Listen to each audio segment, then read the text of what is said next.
we got today is this beautiful F90 M5 big brake kit upgrade that's gonna go on this gorgeous Brooklyn gray M40i X3. What we got going on right now is we got factory 4 piston calipers as well as the stock rotors. I don't know, I think they are 348mm discs. Well, we're gonna go and install this upgrade kit. This is 395mm. I mean, these are huge brake rotors. You're only gaining 3 pounds per rotor in weight, but in terms of the pad size, they are like enormous difference. We also, what we got going on is this stud conversion kit. This is, this is gonna just make it easier for us to swap out wheels or take the wheels off without damaging the caliper, because the wheel's gonna slide off the studs. We got the X3M dust shields that are larger than your factory dust shields, and we got custom brackets. The 70-75 aluminum brackets with bolts that will go onto this, that will make this caliper fit the X3 M40i spindle. This should work with the 30i as well, or any X3 pretty much of this generation. And we're gonna get started with this.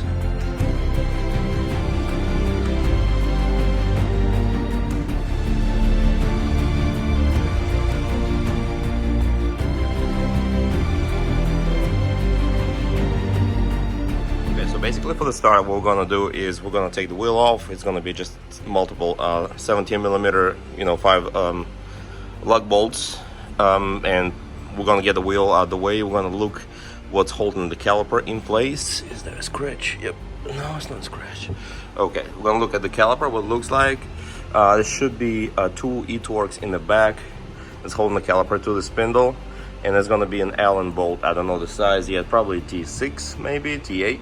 That's holding the brake rotor to the spindle. And once we get this out of the way, we're gonna fit our stud conversion kit, and this is it right there.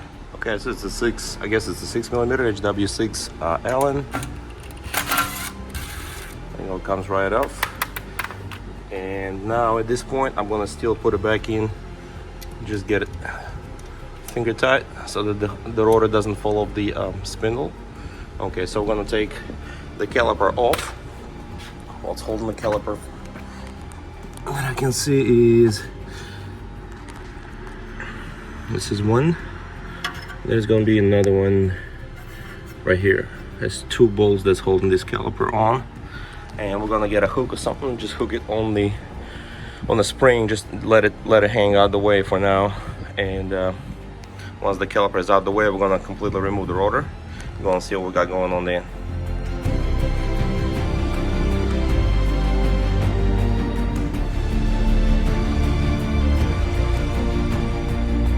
Okay, so what I done is I used 13mm socket that worked pretty good, but the car is practically new. It only got 6,000 miles on it, so all the bolts come out really easily. I suggest you get an E-Torques socket, proper socket for these bolts. My E-Torques is actually at the shop. Unfortunately, I don't have all my E-Torques sockets, so we had to do what we had to do. The caliper is out the way. Like I said, we don't disconnect anything yet. I got it hanging by the hook right there, out the way. What we're looking at is right now we're gonna clean the spindle up, just the hub, because it got some kind of, I guess it's like a rust transfer from the rotor. We're gonna clean this up with a wire brush right quick. We're gonna get this dust shield out of the way, and we're gonna start installing things. The first thing we're gonna install is the X3M dust shield, as well as the studs, so we can slide the rotor back on. Yeah, I would suggest starting these bolts with a 10mm just regular wrench, because I believe there is some Loctite on those. It's either red or blue, whichever. I think it's blue Loctite, and you can just break that bolt. It's gonna make it for a bad day. So just do it by hand, save you some time. Sometimes slower is faster. So this is it. Now I can finish it with my impact.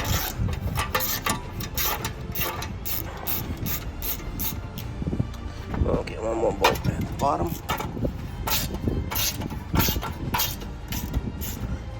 Okay.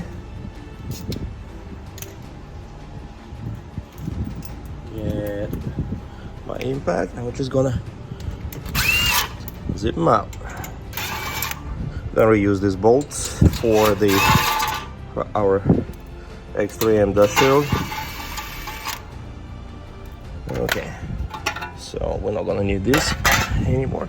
Just gonna wipe this off right quick just to get the I like to clean up stuff while we at it. And well, we are ready for the new dust shield, as well as the stud conversion.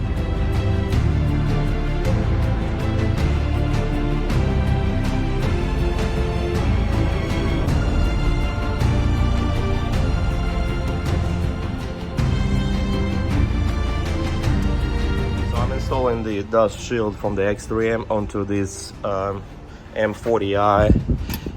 So right here is where the shield is kind of touching the spindle. What we're gonna do is we're gonna bend this little piece kind of out to clear, so it kind of bolts up, because right now it would not get close enough to that bolt hole. So it should be very easy. We're just gonna use some pliers and just bend it up.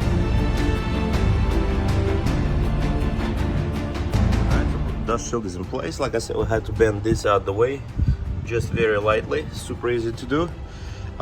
These 4 balls there are tightened to 12 Newton meters, so everything is tightened. Now we are ready for the stud conversion kit. We're going to install this. The way the stud conversion goes, we're going to use brake cleaner to clean the holes, make sure they're dry, no chemicals there. Then we're going to use some red Loctite in the hole and on the stud, just couple dabs. I will show you in just a minute. And we're just gonna screw those studs in these holes, and they should hold well. We don't need to get them too tight, but like I say, I'll show you in just a minute how to go about it.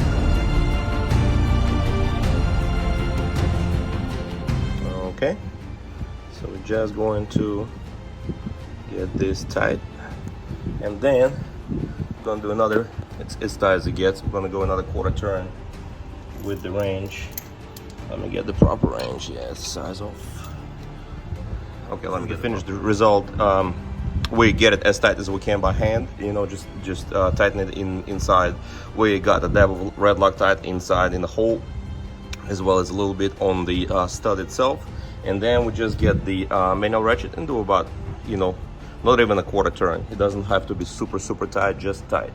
We're gonna repeat this to all these bolts, the rest of the bolts, and we will be ready to test feed brackets, as well as the brake disc and the caliper.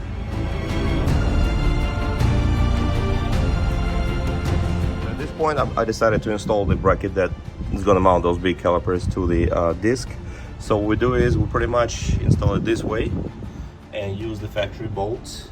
These are tightened to 85 Newton meters. I haven't tightened those yet with the torque wrench, but they are finger tight. So I got this on, and next step will be test fitting the caliper and test fitting the brake disc. And after that, we're gonna just disconnect. I'll show you how to go about that, but right now I got I'm gonna tighten using the torque wrench, and we should be go to move to the next. And now I coat the inside of the rotor hat with this anti-seize. I use copper, just it's a high temperature anti-seize. The main thing to coat is this ring around the center. That's where it usually gets caked on. And inside is, again, it's very simple and quick to do. Bam bam, and we can slide the rotor onto those new studs. And at that point, we're gonna start test fitting the caliper, the new caliper. If everything checks out, we will swap out the brake hoses from the old caliper, from the factory caliper, onto the new one. Yeah, so disc is on. I mean, this thing is just straight up huge. The disc is on, the bracket is on, the caliper bracket. So what we're gonna do is we're gonna try to test fit the new M5 caliper. If everything checks out, if the pad matches, everything looks good, we will go ahead and swap out the rubber hose. What I've done is I put this the nut right here just to hold the rotor back to the spindle. Obviously the discs are directional. This is the right side and there's a left side. There are separate part numbers. Reason being is they have cooling vanes going through the inside of the disc to guide the air from the center of the disc all the way out. This is where the air is coming from, is the factory air ducts. The air travels this way and then comes out. So this is the way the right side, the passenger side, is going to look like. So let me jump and grab the caliper, and we will see what it looks like. So far everything is very easy and bam straightforward. Okay, so this is where we're at right now. We got the new caliper installed. Everything checks out, the pad positioning. I'm actually using the EBC red stuff. That's one of my favorite pads. I do not track, but they are super grabby. They are somewhat low dust, and I got a crazy good deal on eBay of this. They're like, had some scratches on them, but they're brand new pads. But anyway, so this is where we're at with the pad, with the caliper and such. The caliper is definitely huge. It looks beautiful. Everything fit well. Those caliper bolts, 2 bolts, the Allen bolts, you need to torque those to 75 Newton meters. At this point we are good to go to disconnect the factory caliper. I like how everything looks. Everything is just straight beautiful, and it's definitely a real deal right there. I love it. The calipers that we offer, is they actually have they're professionally refurbished. They have new seals. They also have new they are resprayed with automotive paint, and this has 2 coats of clear which goes over the decal and such, so it's not going to get damaged by elements, by wheel cleaners, by harsh conditions. Everything is sealed and it's going to last for many years. But otherwise, yes, I love the way the dust shield is sitting past the brake rotor. I love the way the caliper looks. I mean, it's just purely badass right there. Okay, so anyway, so what I'm gonna do before I disconnect the caliper, I'm gonna make sure the wheel fits over this, because it's definitely it's pretty huge setup right there. So I'm gonna get the caliper off the spring and lay it somewhere in the back out the way. I'm gonna throw the wheel over it. If everything checks out, then we're good to go to install to actually connect the caliper and get to bleeding one.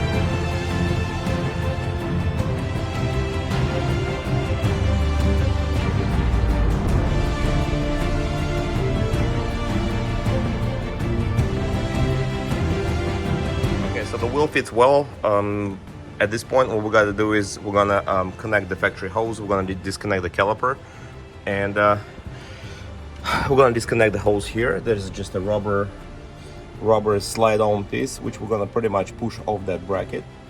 And the second thing, what we got, the hood, we gotta get access to the brake fluid reservoir. This is the fluid that I'm gonna be using. I love this fluid. I run it on all my in all my cars. So the way to get access to there is just, there is this locking tab that you just turn counterclockwise, and come on, that's it. Okay, so now we just put this out the way. Now we're looking at the brake reservoir. So ideally we want to make sure it does not go below minimum. There is a line right there. I'm gonna zoom in on that line. Yes, that's a minimum. So we got to keep the brake fluid till about right here. Pardon my dirty hands. So then I'm doing, take a look where we're at with the brake fluid. Oops. Yes, so we got some, but we're gonna add some all the way to the top. Now, very important, the brake fluid will take paint off any paint surface on the car or on the caliper. So make sure you have something to spray it off, like water, but I use like spray detailer for the cars. It usually works excellent. So if you spill brake fluid anywhere, you gotta have this, you gotta get it rinsed off immediately. And like I said, I use just spray detailer and spray it off. So yes, we're gonna add some brake fluid to make it, to top it off, make it pretty much flush. Then we are going to go to the other side, and we are going to probably gonna take this 8 off out the way as well, and we're gonna kind of bend this whole shield out the way, and we're gonna disconnect the brake line. But before we disconnect that, so what we're gonna do is we're gonna top off the brake fluid. We're gonna take this 8 off. We're gonna unzip the caliper right here, just pretty much push that rubber piece away of the bracket, and we're gonna start disconnecting this the hard line, the brake line.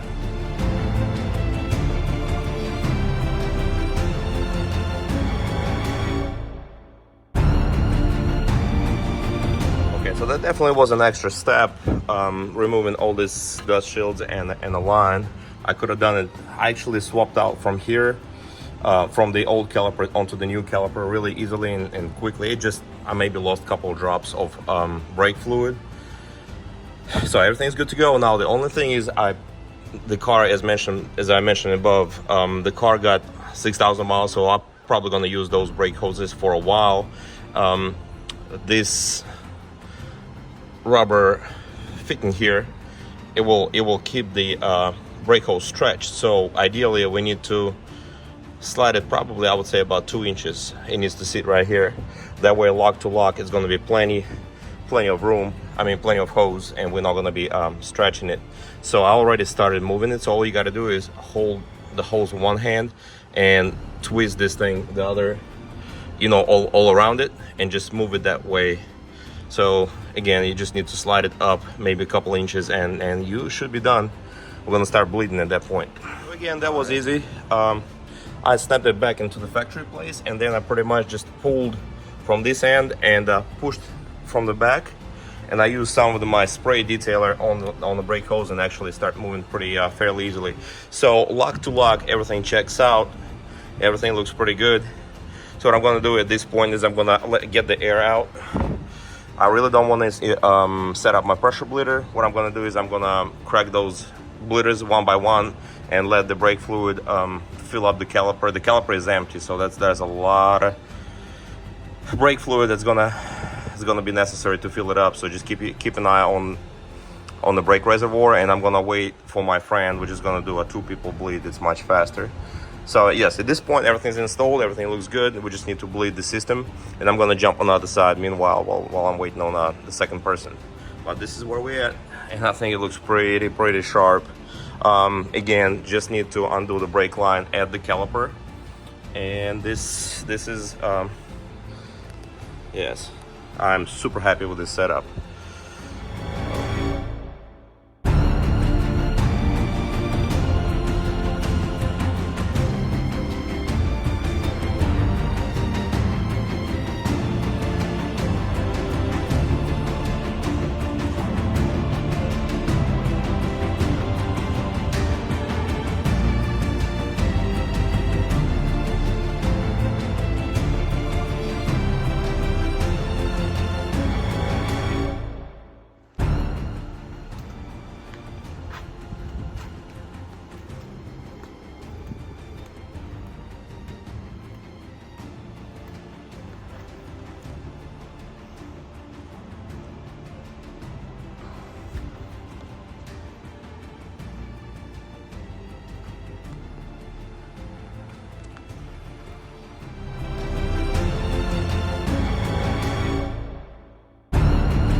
Beautiful. Now we're gonna go to onto a bed-in procedure. So I'm just gonna drive it for a while with just easy brake applications, just to make sure all the pad material transfers onto the new discs, and we should be done with this thing. We should be done with it. Super happy.